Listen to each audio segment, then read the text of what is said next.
Qu'est-ce que ce fut difficile, mais qu'est-ce que ce fut bon de priver les Anglais d'une victoire à la dernière seconde hier. On en parle avec notre consultant Sud Radio, Philippe Spanghero. Bonjour. Bonjour Jean-Marie. Qu'est-ce que ça fait du bien de battre les Anglais quand même? Ça fait toujours, c'est toujours particulier, et puis surtout dans ce contexte où on avait tellement de questions en ce début de tournoi auxquelles on avait eu quelques réponses contre le Pays de Galles, mais on se demandait quel était vraiment le niveau de cette équipe galloise pour savoir se jauger. Et puis hier, on est tombé face à une grande équipe d'Angleterre, parce que pour faire un grand match, il faut être deux. Ouais. Et donc il faut quand même rendre hommage aux Anglais qui ont livré un grand match. Mais on a su au caractère aller chercher une victoire très importante pour, je crois, définitivement évacuer cette défaite en Coupe du Monde.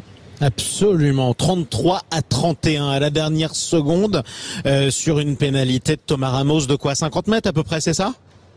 Ouais, 50 mètres. 50 mètres à la 80e. Pour avoir le match, la victoire au bout du pied, il faut un sacré caractère. On savait qu'il en avait, mais Thomas Ramos s'impose quand même comme un très grand. Ouais, son nom est Ramos, Thomas Ramos, et c'était notre héros hier, faut le dire. C'était important. En plus, à un poste auquel on ne l'a pas vu évoluer pendant la Coupe du Monde, et ça a très bien marché. Bien sûr, ça a très bien marché. Bon, après, même s'il n'avait pas connu ce poste en équipe de France, il a beaucoup dépanné au Stade Toulousain à ce poste.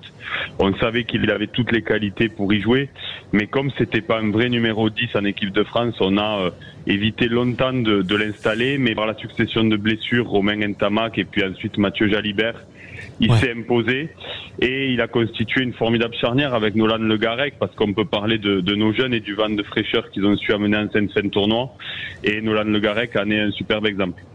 Et superbe exemple aussi. Alors, pas révélation pour tous ceux qui écoutent Sud Radio Rugby toutes les semaines, notamment avec vous, François Trio, Alexandre Priam, Daniel Herrero, toute l'équipe, Quentin Cabanis. Mais pour ceux qui ne connaissent que le 15 de France, c'est une sacrée révélation, Nolan Le Garec.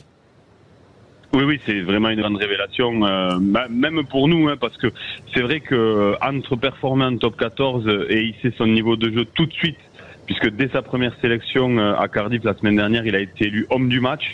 On voit qu'il y a des joueurs qui mettent plus de temps à appréhender le niveau international. Lui, honnêtement, c'est quand même une exception.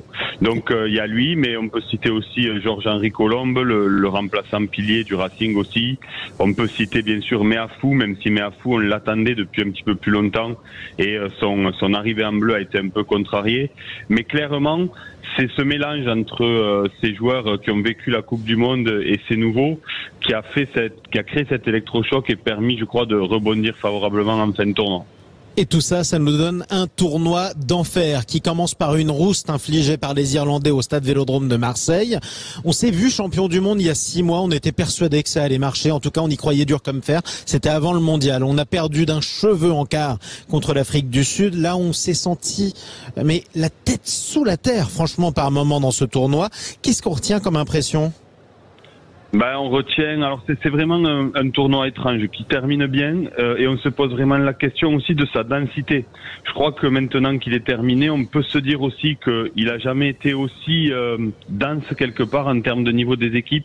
Quand on voit que l'Italie avait la cuillère de bois tous les ans depuis 2015 et que l'Italie avec 2 victoires et un match nul termine avant-dernière, quand on voit que l'Écosse, qu'on est allé battre là-bas en se disant qu'on avait fait finalement un match très moyen, a failli aller priver les Irlandais d'une victoire dans le tournoi hier à Dublin, on se pose quelques questions finalement et on se dit qu'on a été très exigeant avec notre équipe, qu'on est clairement passé à côté sur ce premier match contre l'Irlande, mais que la victoire en Écosse, elle est à en remettre en perspective. Le match nul contre les Italiens chez nous, même si c'est une vraie contre-performance, est aussi à remettre en perspective parce que cette équipe italienne n'est plus du tout celle qu'on a connue par le passé.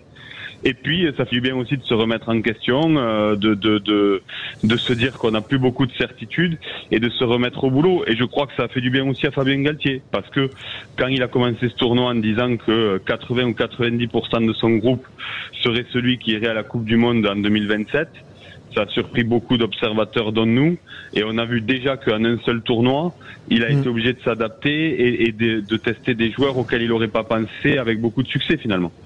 Exactement. En tout cas, ça a fini par marcher. On n'a pas gagné le tournoi. Tant pis, c'est pas grave. En tout cas, on a battu les Anglais, c'est déjà ça. Merci beaucoup, Philippe Spanghero. Merci à vous, Jean-Marie. Consultant Sud Radio Rugby, on vous retrouve toute la semaine, presque, avec Alexandre Priam, François Trio, Quentin Cabanis, toute l'équipe du service des sports et Daniel Herrero, évidemment, la voix du rugby sur Sud Radio. Allez, restez avec nous.